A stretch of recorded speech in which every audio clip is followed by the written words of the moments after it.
Welcome to the Great Detectives of Old Time Radio. From Boise, Idaho, this is your host, Adam Graham.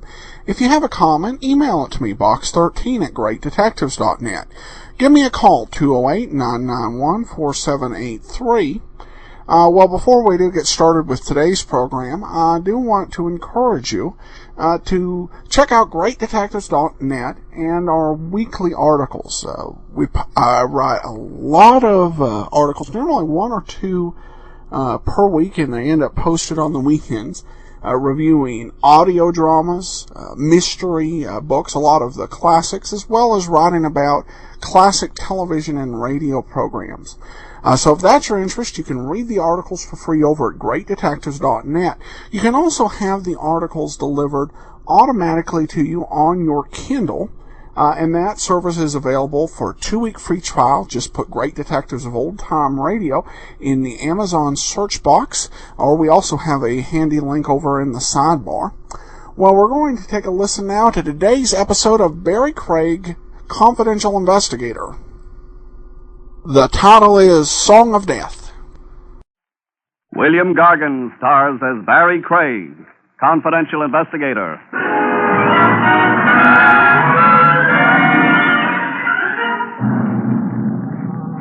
There's a big house up the river that always has the welcome mat out, folks. Just drop in. Any old crime.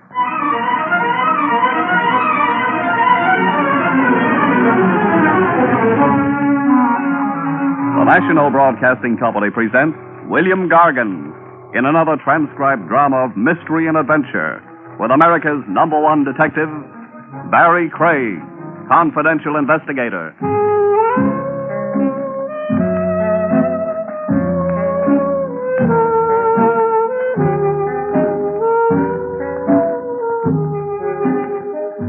Barrie Craig speaking.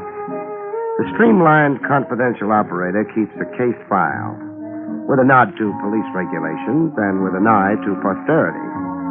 A book of memoirs someday, you figure, to show your grandchildren you were full of hustle yourself once upon a time. You keep a well-detailed file. Case number so-and-so, the nature of the crime, the principal actor, the outcome. And page 1 stating by who and just how were you pulled into the felony in the first place. Take the file in my hand right now, numbered 113. Who asked me into the case reads Father Neptune. Father Neptune, old man C. Case I worked gratis. The old man didn't even throw me a fish. I'd been at a sailing over to West Side Pier, seeing a friend off. I hung around the dock for a while, walking off the champagne and canopies, and wondering what there is about a lonesome river at night that makes the little man inside you cry. Well, about that time, Father Neptune decided to take my thoughts off me and transfer them to a mermaid and the drink. A drowning mermaid, the way it sounded. Where are you? Oh, December is a great month for a dip into the river if you're a polo bear, but in I went. Hey, grab a hold of me. Hey, I didn't say a stranglehold. Cooperate your rescue, lady, or I'll have to. Okay, much as I hate to.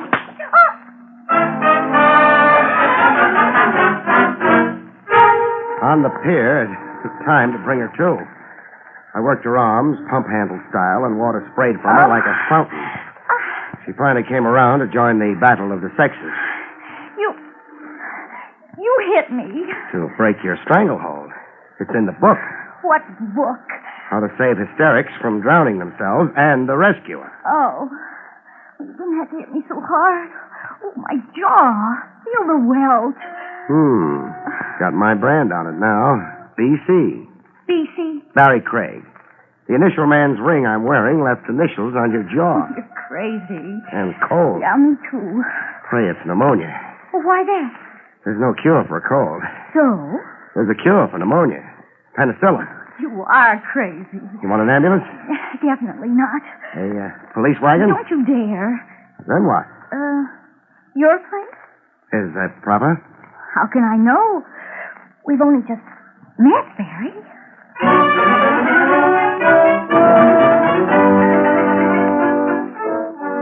We got into dry things, and properly enough to rate a good conduct medal from the mayor. I got a hard, square look at my mermaid. Okay, a face and a figure that makes truck drivers water their whistles. Penny for your thoughts. I'm wondering About? how many lies you're going to tell before you tell the truth. No more than I can help, I promise. Your name? Susan Lynn. What made you go for a swim? But I can't swim. That's what I mean. I fell into the river by accident. I was walking and my foot caught on a loose board on the pier and... Start all over again. I wasn't pushed in. No? No. Fact is, I jumped in. Why? I'm like that. Peculiar. I get fed up with things. Things like... Nothing special, just life, men, the way the world is. I just get an uncontrollably morbid impulse, and then I'm sorry. What if nobody happens along to save you for the next impulse? Goodbye, Susan Lane. She wasn't much. Oh, excuse me. Hello? Hello. Have I got the right party? Have you? Well, I mean, are you the Joe who pulled the blonde out of the drink? The name isn't Joe. I followed you to your joint, white guy. And my phone number? Your name's in the bell, Barrie Craig, and your number's in the book. I see. Are you interested in hearing what I got to tell you? I've heard nothing so far. Well, open your ears, stupid. Hey, don't believe anything the dame tells you. I don't. What'd she tell you so far? That dill pickles make her hiccup. Okay, be a dope. All right. She said she'd attempted suicide. Baloney. She was tossed into the drink, picked up off the ground, and thrown to the fish. You know that? I saw. Where do you fit into this? We won't go into that. Another thing. Paste this song title in your hat. Sugarloaf Mama. Sugarloaf Mama. It's number one in the jukebox, you stupid. Where do you spend your nights? Standing up in a closet to improve my posture. Well, the song's the key to the whole deal with a girl. Now make like a detective. Goodbye.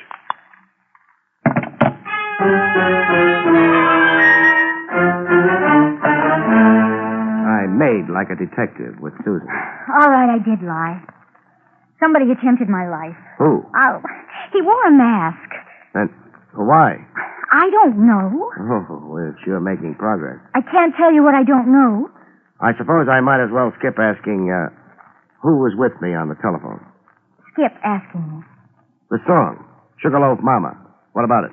It's a huge popular success. I heard. I work for the music publisher who owns it. I'm a stenographer. The publisher owns it, you say? Did the publisher also write the song? Yes, but that's something now in dispute. Between whom? Mr. Sampson, the publisher, my boss, and a songwriter, Mervyn Marlowe. They're fighting a lawsuit over the song rights, over the profits. And you come in where? I'm a witness for Mr. Sampson. Testifying to what? That my boss never personally received a song submitted by Mervyn Marlowe. That it's our firm policy to return unsolicited manuscripts unopened. Who's telling the truth? Your boss Sampson or this Marlowe? You ask a lot of questions. One of them may be trying to murder you. Yes, I know. Don't you care? Do you? What if I do? Then you'll protect me and worry about me. Now, I want to get back into my clothes and go home. Oh, here. Your duds. The radiator steam dried them. Use the kitchen. Thanks. And don't forget this. This? Oh, my ring. Hey, quite a rock. Don't be fooled. It's only a cheap Mexican diamond. I'd never believe it.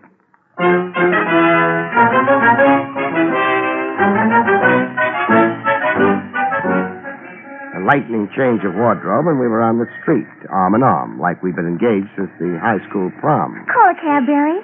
Taxi! Hey, taxi! Want company going home? I was wondering when you'd ask me. Get in. Don't try it, cousin. Huh? You just say something? I said stay out of my cab. Now, wait a minute. Oh. You were going to make a quarrel out of it? That was before your gun. Barrie. The gun's pointing at me, Susan. Yeah, relax, lady. All you stand to lose is his company. What's my loss? Skin off the top of your head. Now, I want 10 minutes before you phone the cops. One favor, please. What? Do it to me over here, close to the left ear. What's the gag? You're not the first to take a liking to my head. Oh. The rest of your head's still sore, huh? And unhealed. If you're going to. Sure. Close to the left ear.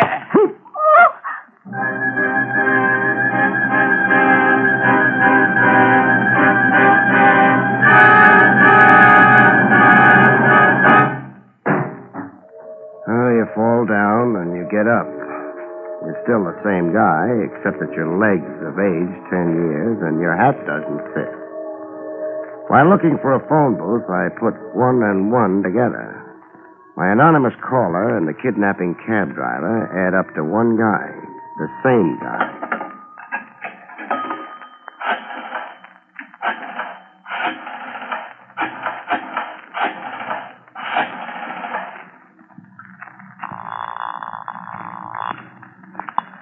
Hello. Give me Lieutenant Trav Rogers, please. You've got him, Craig. Oh, your voice is changing, Trav. Should I worry? Over losing a squeaky soprano? Is this an official call or are you just passing the time? It's official. What about? Mayhem in December. I found a girl and lost her. Sad. I can refer you to a Lonely Hearts Club. A torpedo masquerading as a hacky put the snatch on her. More facts, please. Susan Lane, 5'2", blonde, blue eyes, wrinkled dress that needs ironing. A wrinkled dress. Stop prying into my inner life. The hacky, so-called, was heavy-set, meat-faced, with jowls like Pluto the dog. A brown and white taxi cab. Did you get the license number? No, I was about to when I fell down and hurt my head. You were assaulted? If there's a law against slugging confidential investigators. There isn't. We hand out decorations for it here at headquarters. What danger is the girl in? Catching a cold. Catching a cold? A permanent cold. Send out a general alarm, Trav. She's too beautiful to die. Who isn't? Now. No personality. Goodbye now.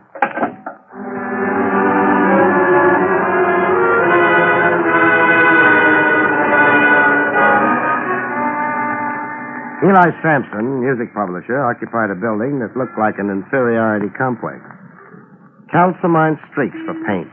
Outside windows with the dust of ages on them. And a broken-down staircase that made you feel like a dinosaur walking on eggs. The staircase was going to loom big in my future, as I soon found out. The first warning I had was a shot. Correction, 2 shots, and then a yell from an upper landing. A yell of bloody murder enough to freeze me in my tracks. I stood still automatically in the middle of the staircase, and that was my undoing. What sounded like a stampeding herd was coming smack at me.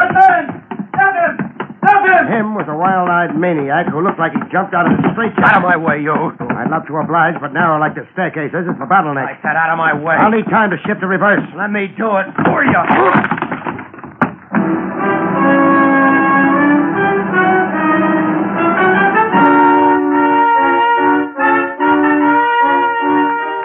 I got relocated in the world with splinters of railing stuck in me like toothpicks. And a guy standing solemnly over me. A janitor holding a mop and a soap bucket. A janitor out of a Mack Sennett comedy, flowing mustache and dressed in the top half of a cutaway, with a battered derby on his head, a brown derby. You seem fully recuperated, my boy. Not recuperated, only recovered. What was that railing tied together with? Pieces of string? Iron glue. I myself performed the repairs. Here, I'll help you up. Oh, don't bother. What are you made up for? You refer to my elegance? To the mop and the bucket. A temporary condition, my boy. The mare is down, the mare is up. Up, being? Ducks and bonds. Oh. I fluctuate as it fluctuates. You're staring at me? Yeah, trying to place you. I've seen that odd kisser of yours before. Along the stock exchange, perhaps? No. Who did all that shouting on the upper landing? It was me, summoning help. Who got shot? One Eli Sampson. The miscreant fugitive who butted you so unceremoniously. You'll get nuts in your tongue, Lamar. Mind if I leave you for Sampson? Not at all. I'm in no mood to be interviewed today. The market Sit down.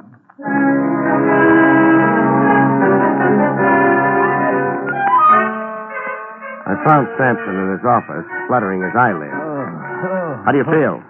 Dead. That makes you a talking corpse. You got a career in vaudeville ahead. Oh, that maniac Mervyn Marlowe murdered me. Yeah. Burned your left wrist a little. Only a flesh wound. Not much damage for 2 point-blank pistol shots. Oh, I'll lose the arm. I'm sorry to disagree. Well, then it's a miracle. Yeah. Music publishers never die. They just fade away. Oh, here's the gun used on you. It was thrown down. Yes, that's the gun the maniac terrorized me with. Give it to me. It's evidence for the district attorney. I'll keep the gun a while. But... I'm a licensed detective. This Mervyn Marlowe is a songwriter battling you in the courts? A songwriter? A song thief? He didn't write Sugarloaf Mama? Lies. His claims are lies. Mervyn Marlowe can't even write his own name. He can't shoot straight. That makes him kind of useless all around. Sampson. Yes. A girl, Susan Lane. Susan Lane, my stenographer? Your late stenographer, maybe. She's been kidnapped. Kidnapped? By whom? Tough. Hired by Mervyn Marlowe. What motive would Marlowe have? To shut her up. To stop her from testifying to the truth when we go to court. The truth being? That nobody here read his song manuscript or even opened the envelope. How big is Marlowe's temptation to murder? Come on, Sampson. Don't shy at boasting. Sugarloaf Mama is a gold mine. Sales in sheet music alone run over $100,000.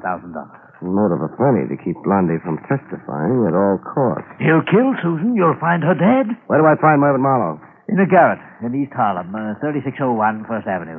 A crazy bohemian in a cold water garret with a piano. 3601 First Avenue. Call yourself an ambulance. Let that wound infect, and you'll be the one-armed wonder of the music publishing business.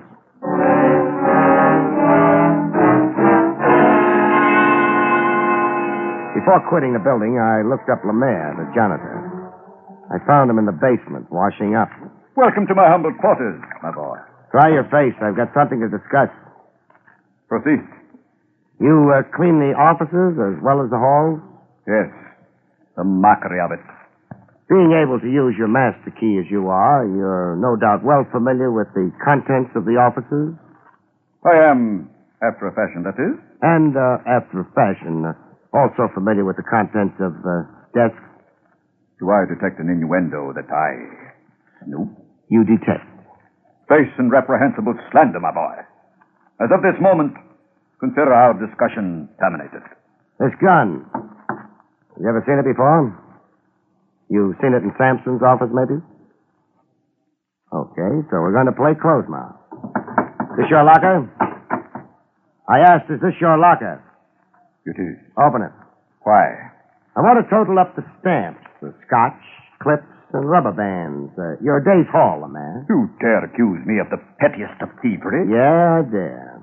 You see, I placed your odd kisser where I'd seen it before, that is. The south of France, was it? The Rogues Gallery, it was. Weldon Lemaire, alias the Baron.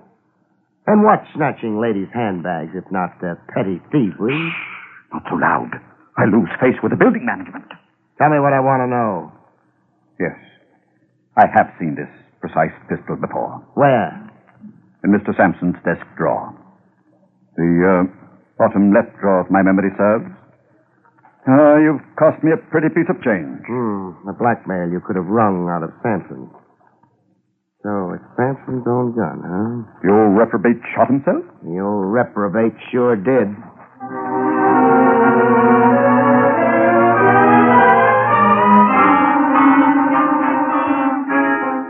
Visiting the rundown garret the songwriter Mervyn Marlowe lived in, I got a smell of trouble even before I asked in. Who's there? I didn't need X-ray vision to know a crackpot songwriter on the other side of the door was healed with a gun. Who's there? I want to talk to you, Marlowe. The door's unlocked. Come in. Come in and nod hello to a gun. An old familiar situation. I came in, but with a bang. Oh! Marlowe was out cold with his fingers coiled around a gun. A gun I relieved him of.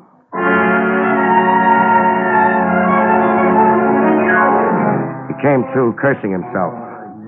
Stand away from the door the next time you invite a fly into the web, sucker. Oh, you dirty You won't make out.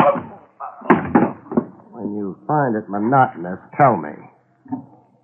Samson used his own gun on himself. You know that? I don't go for a gag as obvious as Samson's frame. Now get up, behave, and fill in the facts.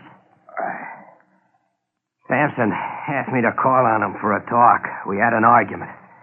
Samson said if I didn't drop my lawsuit, he'd scandalize me as a mad dog murderer.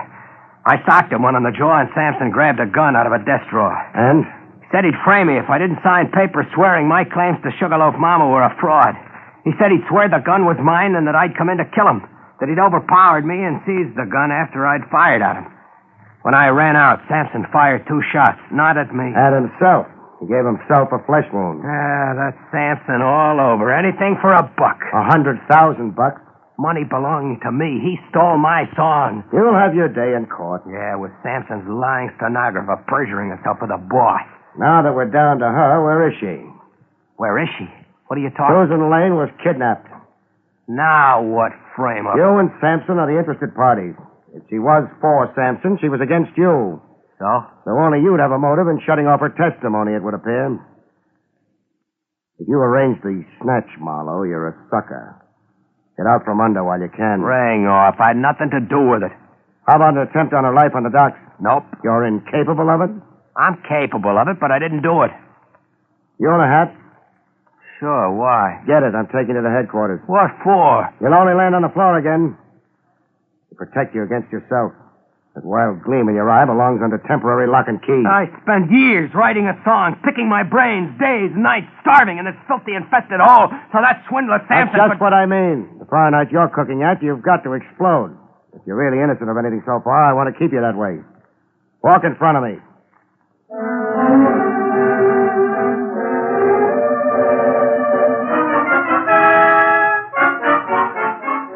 At police headquarters, Lieutenant Trav Rogers had sensational news. Susan Lane. We think we found her. Where? A shack up near Gun Hill Road overlooking the railroad yard.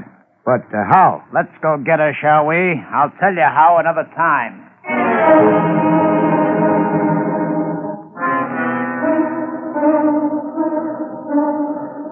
It was Susan Lane on the attic floor of a seedy-looking frame dwelling, trussed hand and foot and dead to the world. She's asleep. Here's how we were tipped to her whereabouts. The telephone? The receiver's off the hook. The girl squirmed enough to roll against it and knock the receiver off. The operator became suspicious and called police? Right.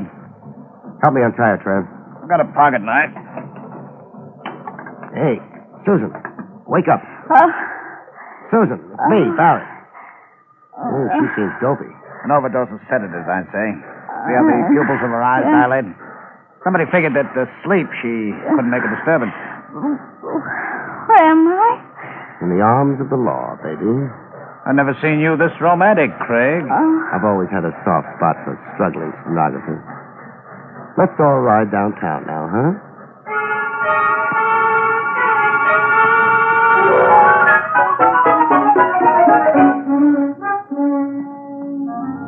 Riding downtown on the West Side Highway with Trav Rogers thumbing his nose at speed laws, Susan came around to 100% of herself.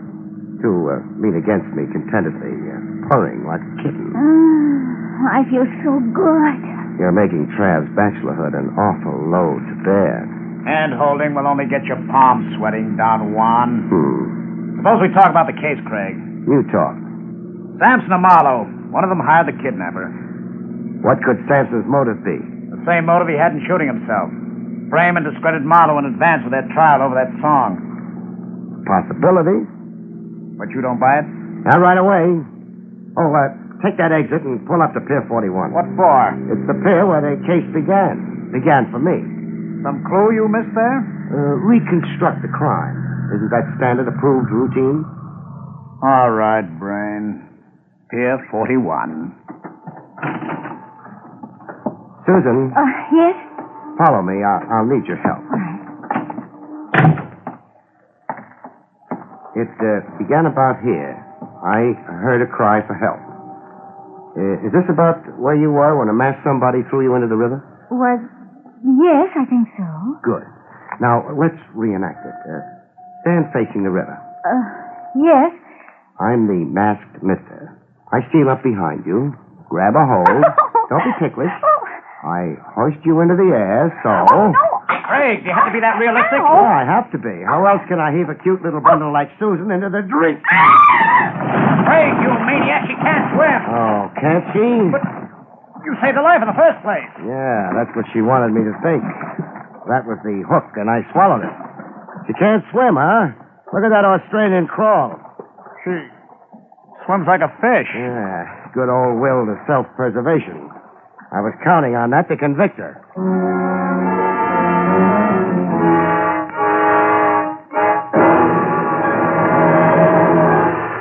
What was the game? Dramatize herself. Big.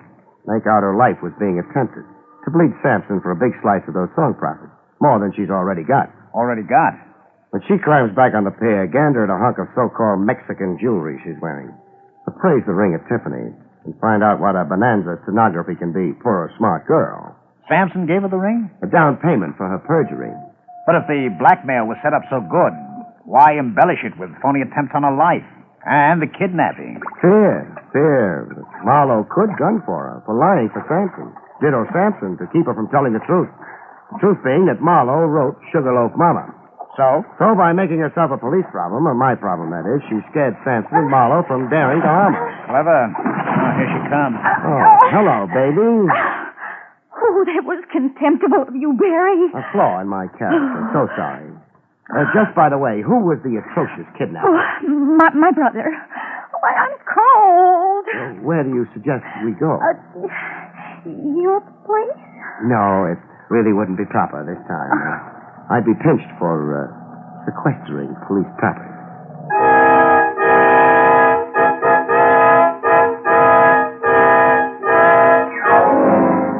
Case solved. Only Trav Rogers didn't let me just walk away from it. At his insistence, I had it dragged down to headquarters to hunt and peck away at a typewriter. How's your detailed police report coming along, Barrie? I'll be a month at it the way I type. Sad. Why are we so suddenly so clerical? Regulations. Section 6, paragraph 4, governing confidential operatives, states... Spare me. But why in such a confounded hurry? Why right away tonight? I've got flight tickets for St. Nick's. Susan Lane's under arrest. Thanks to you.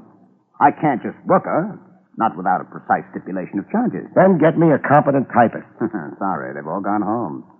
Patience, Barrie. Just put one word after another. All this for a case I worked without a fee yet. Oh, by the way. What? Speaking of fees, the fact is Miss Lane was sporting enough to worry about that. Are you kidding? No, I'm not. She said you were working for her, even though it did boomerang for her. She hates to see you go empty-handed, she says. Sweet of her. Isn't it? Lacking funds, she gave you her dearest possession, her finest jewel, this ring. Hey. Why, Trev, the rock's worth 5 G's if it's a penny. I'm sure. And now, if you'll hand it back. Hand it back? What for? Regulations governing extorted property. The girl, unfortunately, came by the ring dishonorably. You kill yourself. Good night, folks. See you next week.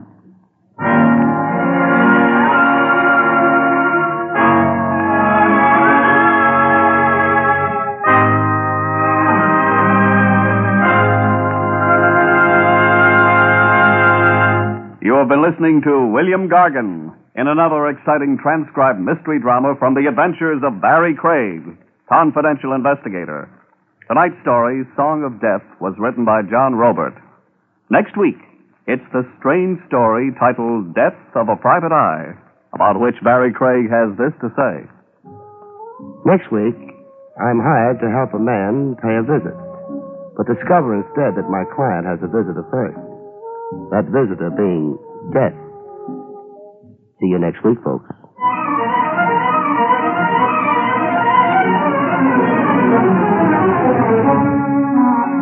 Featured in the role of Susan was Amzie Strickland. Barrie Craig, starring William Gargan, was under the direction of Hyman Brown. This is Don Pardo speaking.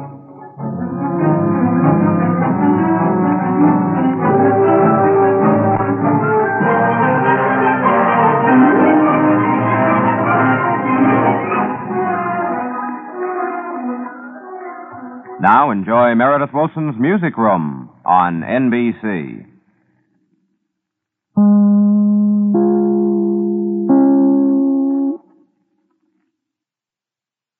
Welcome back.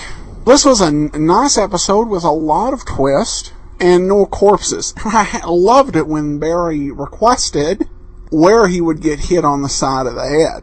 And of course there was the part with him having to do paperwork. That's the kind of thing that most radio private eyes, even acting as de facto police, never have to do.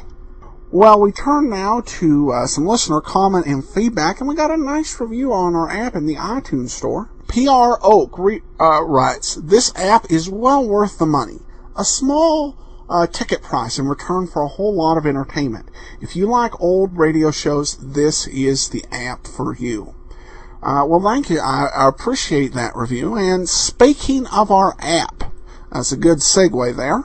For those of you who have the app or also our premium site, our third and final app extra of the month is an episode of a show that was called The Good News of 1940.